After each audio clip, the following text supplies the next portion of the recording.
Hello, everyone, and welcome to the SustainaWhat Webisode series, the City of Cape Canaveral's monthly virtual public outreach program designed to educate and inform residents about all the latest happenings regarding our local environment, technology, and infrastructure. My name is Zach Eichels, and I serve as the city's Deputy Community and Economic Development Director and Sustainability Manager. I will be your host for today's webisode. Today, we will be talking about the city's water reclamation facility, a little bit about stormwater, and both of their relationships to the Indian River Lagoon. So sit back and relax. Let's talk about some infrastructure. The City of Cape Canaveral's Water Reclamation Facility, or WRF, forms the backbone of the city's sewer utilities, servicing all 10,000 plus residents on a daily basis. The Water Reclamation Facility is also home to the Public Works Services Department and all of the department's vehicular and equipment assets. After a hazard event, such as a hurricane, the Water Reclamation Facility functions as the logistical command and control center for relief and cleanup teams that undertake recovery operations throughout the community. Given the critical nature of these services, including reclaimed water irrigation needs, the Water Reclamation Facility stands as a piece of infrastructure that must maintain continuous operations 24/7, 365 days a year. To ensure continuity of operations while also reducing environmental impacts, city staff have been steadily modernizing the Water Reclamation Facility into a 21st century asset that stands ready to serve the needs of community members both now and for decades to come, by utilizing the concepts of sustainability and resilience wherever possible. What follows are some of the initiatives being undertaken by the city to make the Water Reclamation Facility what is known as future ready. Major upgrades to the facility began in 2015, but have since ramped up considerably within the last 2 years. Constructed in the 1960s, the Water Reclamation Facility today handles anywhere from 1.10 to 1.20 million gallons of wastewater per day and has a total capacity of 1.8 million gallons. The basic goal of the Water Reclamation Facility is to take in sewage, also called wastewater or influent, and treat it through a 5-stage process that removes harmful pollutants and solid waste.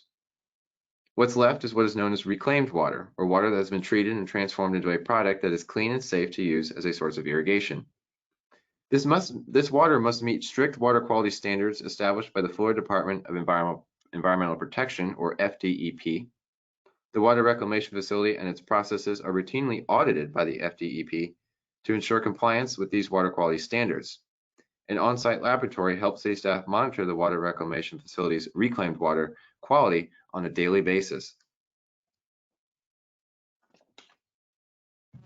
In 2015, the Water Reclamation Facility saw the construction of a 2.5 million gallon holding tank in order to increase the amount of on-site reclaimed storage capacity, thereby limiting the amount of reclaimed water discharges to the lagoon. Discharges like this must be done whenever supply exceeds capacity. It also allows for more reclaimed water to be available for irrigation purposes as well. This massive concrete tank was built atop dozens of footings that go down 60 feet to ensure structural stability. It was the largest piece of infrastructure built at the Water Reclamation Facility in decades. In 2017, Hurricane Irma, a storm that brought over 11 inches of rainfall to much of Brevard County, caused excess amounts of water to flow into the Water Reclamation Facility. This excess caused an overflow at the plant's intermediate pump station, resulting in on-site flooding of influent. In 2021, construction was completed of a bypass system for the intermediate pump station that will allow for overflows to be pumped directly into the clarifier for proper treatment prior to discharge to avoid any potential environmental damage. If needed, this new 173 horsepower bypass pump can run independently off the FP&L grid via a diesel backup generator for uninterrupted services. The Water Reclamation Facility is receiving an upgraded SCADA software system in order to increase efficiency and autonomy. SCADA, or Supervisory Control and Data Acquisition System, will be an independent network accessible only to staff that will allow for easier remote real-time monitoring and direct interaction with devices such as sensors, valves, pumps, motors, etc. This will be extremely helpful during situations such as a hurricane when accessibility to the plant may not be possible. Staff will still be able to monitor and control systems from a safe location, ensuring greater continuity of operations. Currently, most of the pumps and motors at the Water Reclamation Facility are exposed to the elements, an example of which can be seen here with the purple pipes on the right.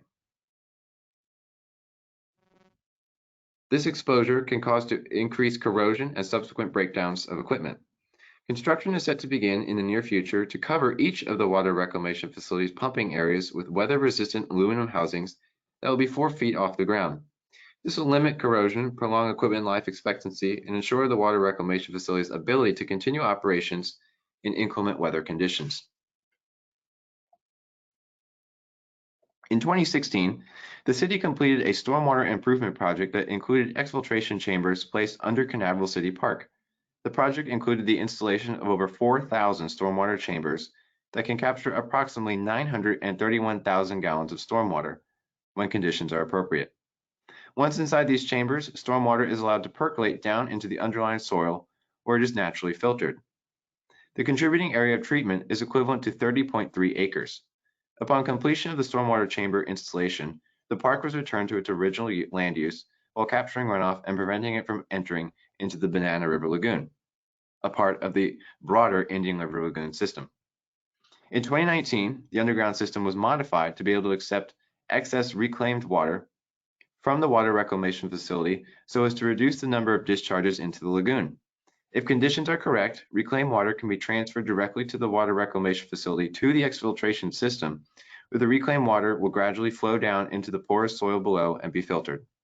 To date, this system has helped divert over 40 million gallons of reclaimed water from entering the Banana River Lagoon. A similar system can be found underneath City Hall. In the summer of 2019, city staff completed the conversion of all exterior ground lighting at the city's water reclamation facility from grid dependent to grid independent solar variants in an effort to reduce emissions, increase resilience in the face of power outages, and lower the plant's energy cost.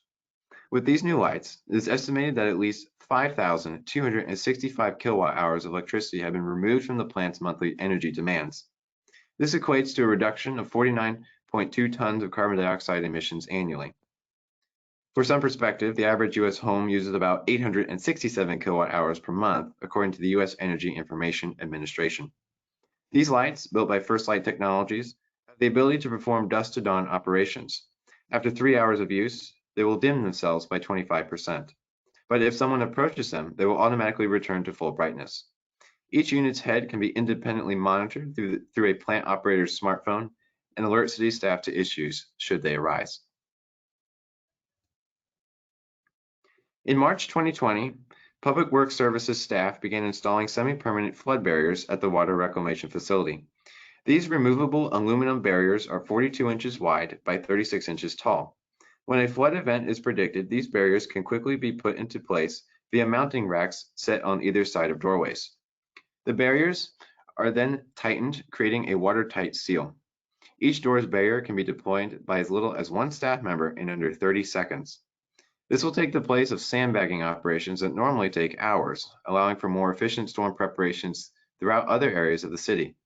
A total of 14 barriers have been installed at the plant to date, but more should be expected to be installed moving forward for further flood protection. A new 6,500-gallon tank called the Carbon Feed Tank was installed at the water reclamation facility in 2020 that is intended to reduce the amount of nitrogen within reclaimed water discharges. This semi-enclosed tank holds microorganisms that help to break down material within wastewater, and in doing so removes excess amounts of nitrogen. Discharge from Cape Canaveral's water reclamation facility is some of the cleanest in the county and is routinely being filtered lower than the acceptable limits allowed by the FDEP. In 2020, the city deployed a remote weather station at the water reclamation facility. This weather station can take meteorological readings relating to temperature, pressure, humidity, wind direction, wind speed, and accumulated rainfall. The system is linked to city computers and cell phones that allow staff to remotely monitor weather conditions. Cape Canaveral Fire Rescue and the local Brevard County Sheriff's Office, the primary EMS and law enforcement agencies of the city, also have direct access to this device to monitor storm conditions in real time. Knowing this weather information allows rescue and recovery teams to be better prepared for relief operations. And in 2021, a second remote weather station was deployed atop Cape Canaveral City Hall. The water reclamation facility is currently undergoing disc and drum filter replacements to ensure that effluent quality is improved and stays within operational permit limits. The disc filters continually help to catch fine particulate matter in the treatment process, allowing for even better water quality upon completion. These filters are replacing the obsolete sand filters that currently exist. The drum filters will remove large-sized inorganic debris from the influent such as rags and rocks. The drum filters will remove 40% more debris than the current bar screen.